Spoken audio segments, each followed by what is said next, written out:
Les amis, nouvelle vidéo aujourd'hui très spéciale car je vous emmène avec moi dans mon nouveau training. Je vais vous parler un petit peu de mes objectifs. C'est quelque chose que j'ai jamais fait sur cette chaîne YouTube, donc j'espère que ça va vous plaire. Le but, c'est qu'on fasse les 4 prochaines vidéos du dimanche un petit peu sous ce format-là, tout simplement parce que j'ai 4 trainings répartis de la manière suivante. Push-pull, push-pull. Aujourd'hui, c'est le premier training push. Et avant de s'entraîner, là, actuellement, on est au Fort Gym à Bangkok. Je suis à jeun et vu que je suis à jeun, je prends toujours des compléments. Donc, je prends des EA avant l'entraînement. Là, je vais prendre 30 grammes d'EA intra-training dans 1 litre d'eau. Avant l'entraînement, j'ai pris 300 mg de caféine. Et également, durant l'entraînement, j'ajoute 10 grammes de créatine. Alors, la créatine, vous pouvez la prendre autour de l'entraînement. Souvent, c'est mieux avec une source de glucides. Moi, je la prends intra-training, juste pour ne pas l'oublier. Les doses recommandées, c'est, on va dire, 5-10 grammes la plupart des cas. Je pense qu'il n'y a pas d'effet négatif à prendre autant. Donc, je vais vous faire ça. Normalement, c'est mieux, évidemment, d'avoir une balance. Mais là, évidemment, je n'en ai pas. Donc, on va faire ça comme ça. Le mieux, c'est de peser les compléments. On sait que 2 scoops, c'est 11 grammes. Donc, si on veut à peu près 30 grammes, on en met 6, 3.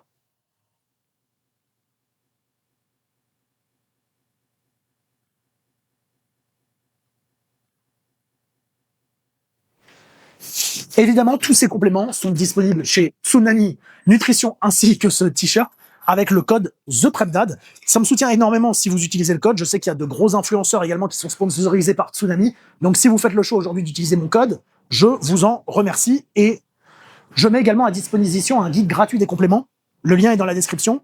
Et là, pour la créatine, c'est 4 scoops à peu près pour avoir 10 grammes.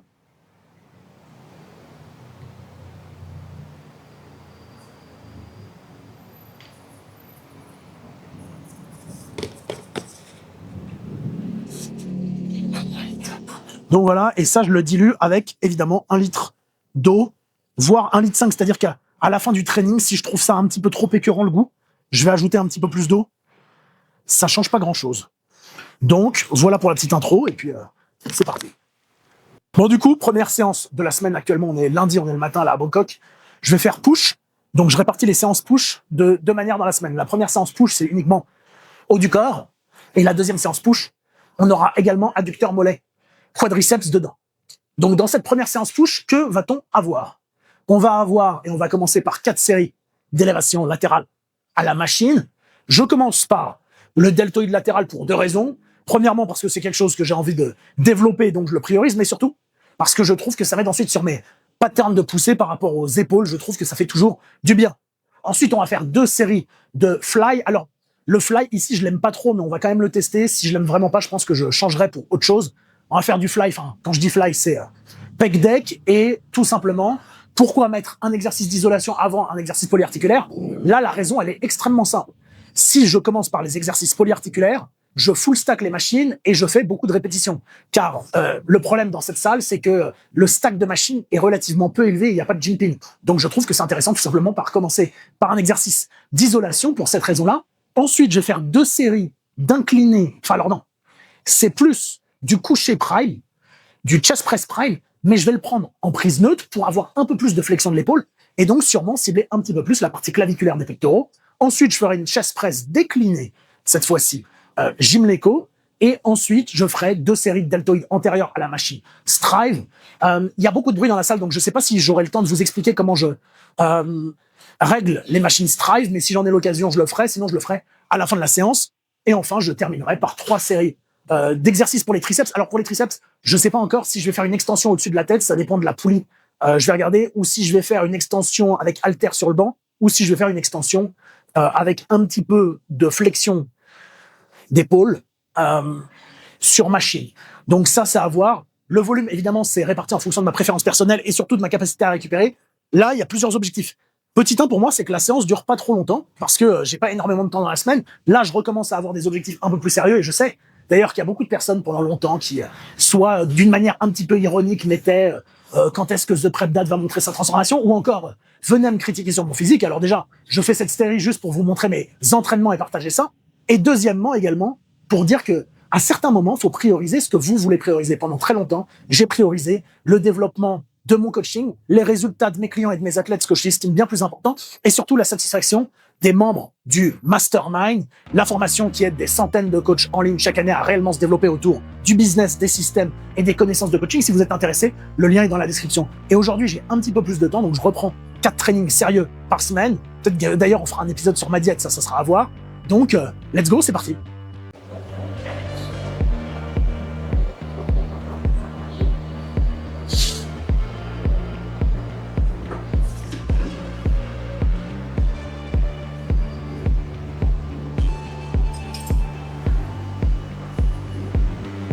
Bon, du coup, on commence sur les élévations latérales à la machine. Là, c'est une Star Track. Si vous vous entraînez à Muscle Factory ou êtes déjà entraîné à Muscle Factory à Bangkok, il y a la même machine, seulement le stack de poids est beaucoup moins grand à Muscle Factory.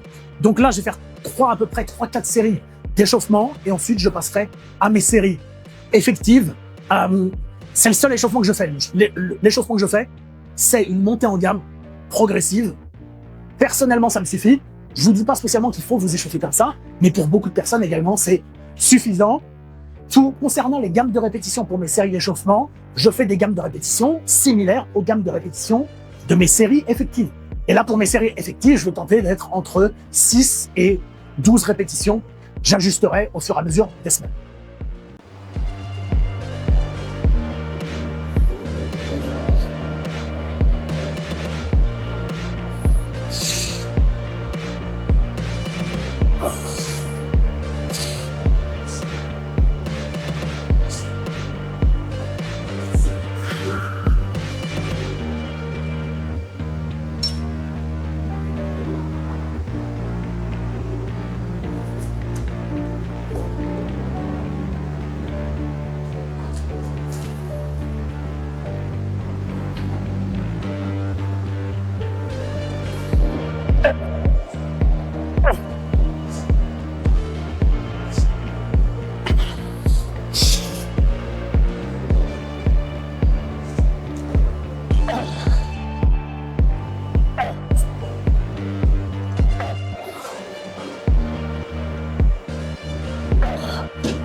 Bon, du coup, là, j'ai fait les 2 premières séries avec la même charge. Première série, j'avais fait 9 répétitions. Deuxième série, j'ai fait 8 répétitions. Là, je décide de baisser un petit peu la charge pour maintenir à peu près ces répétitions-là, je pense. Tenter d'en faire la même chose. 8, 10, à voir comment ça évolue. Et entre chaque série, là, je prends à peu près 2 minutes de repos. Je trouve que pour le deltoïde latéral, ça suffit pour moi par rapport au temps de repos. C'est toujours la même consigne. Il y a 2 choses. Petit 1, repartez quand vous êtes prêt. Et la deuxième chose, c'est prenez des temps de repos également qui sont en accord avec le temps de séance que vous pouvez avoir. Ou réduisez le nombre de séries ou d'exercices de votre séance si vous n'avez pas le temps. Mais moi, parfois, je préfère avoir des temps de repos un petit peu plus courts. Tout simplement par rapport à la durée de ma séance et à ce que je veux accumuler dedans.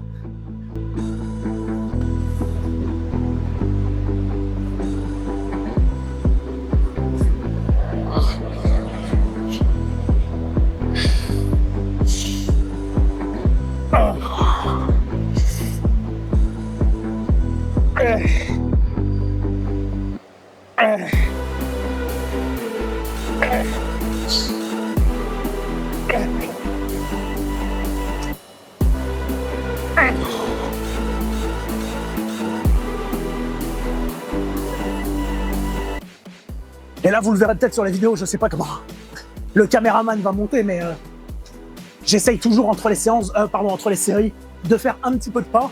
Ça me permet sûrement de gratter 2-3 000 pas dans ma journée parce que je marche pas énormément entre les séries. Mais vu que la salle elle est relativement longue, c'est relativement pratique. Je trouve pas que ça épuise. Je sais qu'il y a des personnes qui disent ouais, durant les temps de repos, prenez du repos, c'est important, mais faire quelques pas, ça va pas vous épuiser. Donc faites-le, notamment si vous avez un gros total de pas et que vous voulez vous avancer rapidement.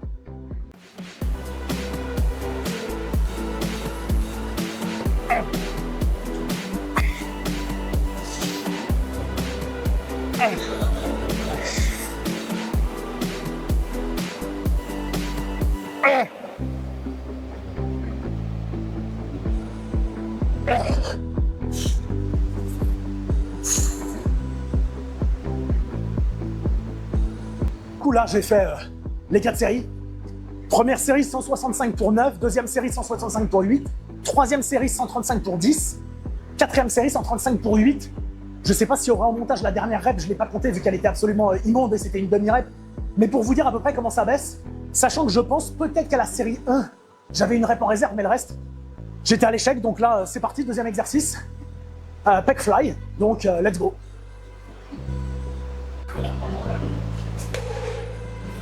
Bon, du coup, là, on commence le pec deck. Alors, je regrette qu'il n'y ait pas autant d'étirements que ce que je voudrais. Là, dans l'idée, j'aurais aimé de l'étirement de sûrement 10 cm de plus qu'on n'a pas là. Donc, on fait avec et il n'y a pas d'autre choix dans cette salle. Là, je vais sûrement faire deux séries de chauffe. Là, j'en ai déjà fait une. Et ensuite, on va passer aux 2 séries effectives.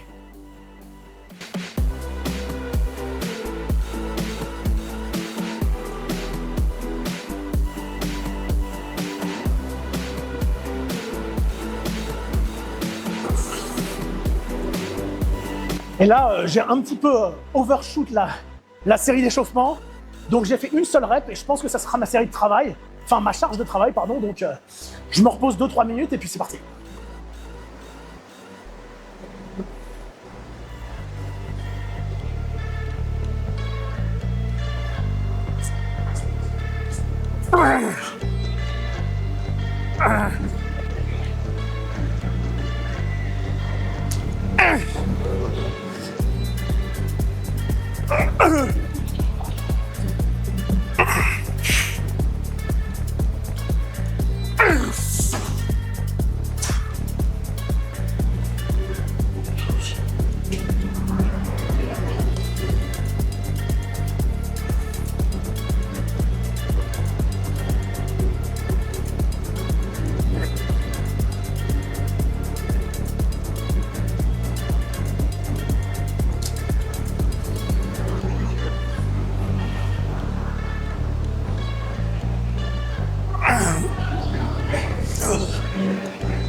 Ok.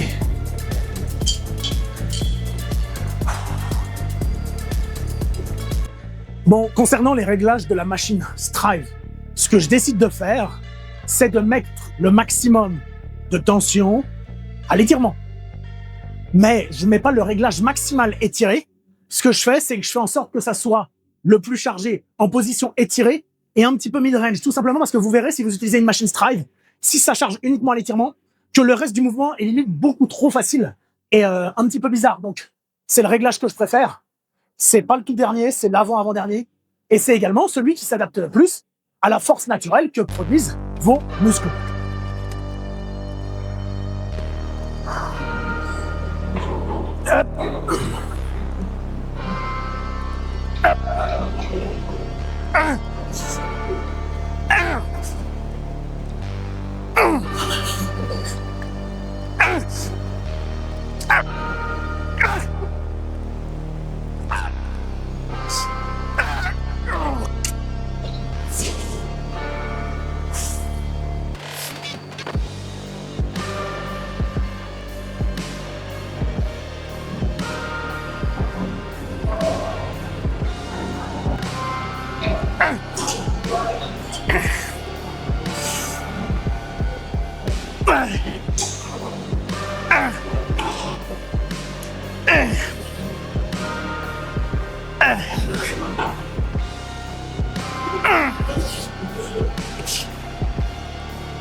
Bon, du coup, première série faite sur la Gymleco. Vous voyez, c'est pour ça que je vous disais de faire d'autres exercices avant celle-là. Elle est super, mais du coup, je la full stack pour 8 reps. Et vous pouvez d'ailleurs voir sûrement sur la vidéo, j'ai beaucoup de difficultés en bas.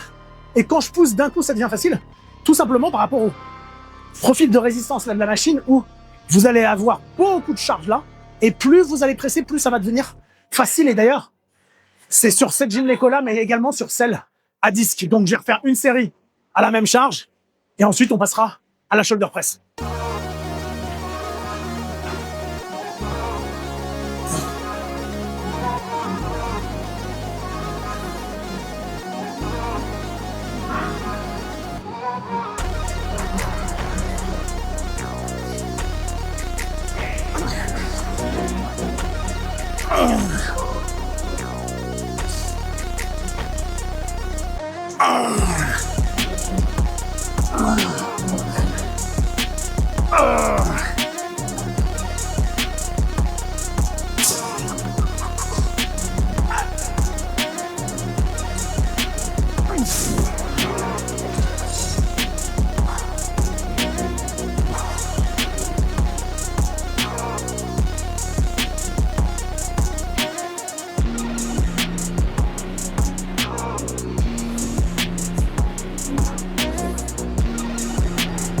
Bon, du coup, la shoulder press était prise. Ce que j'ai fait, alors ça remplace pas.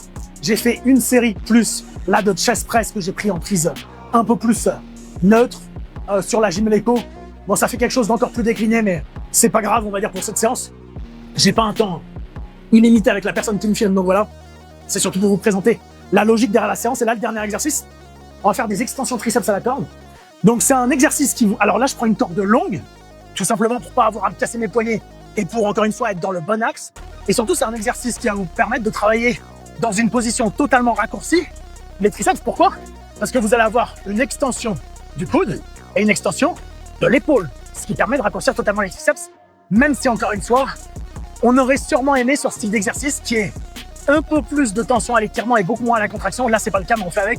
En plus de ça, cette poulie, elle est pas terrible parce que je dois vachement me reculer. Donc là, je fais une série d'échauffement, ensuite 3 séries. It's okay. We'll keep it like that.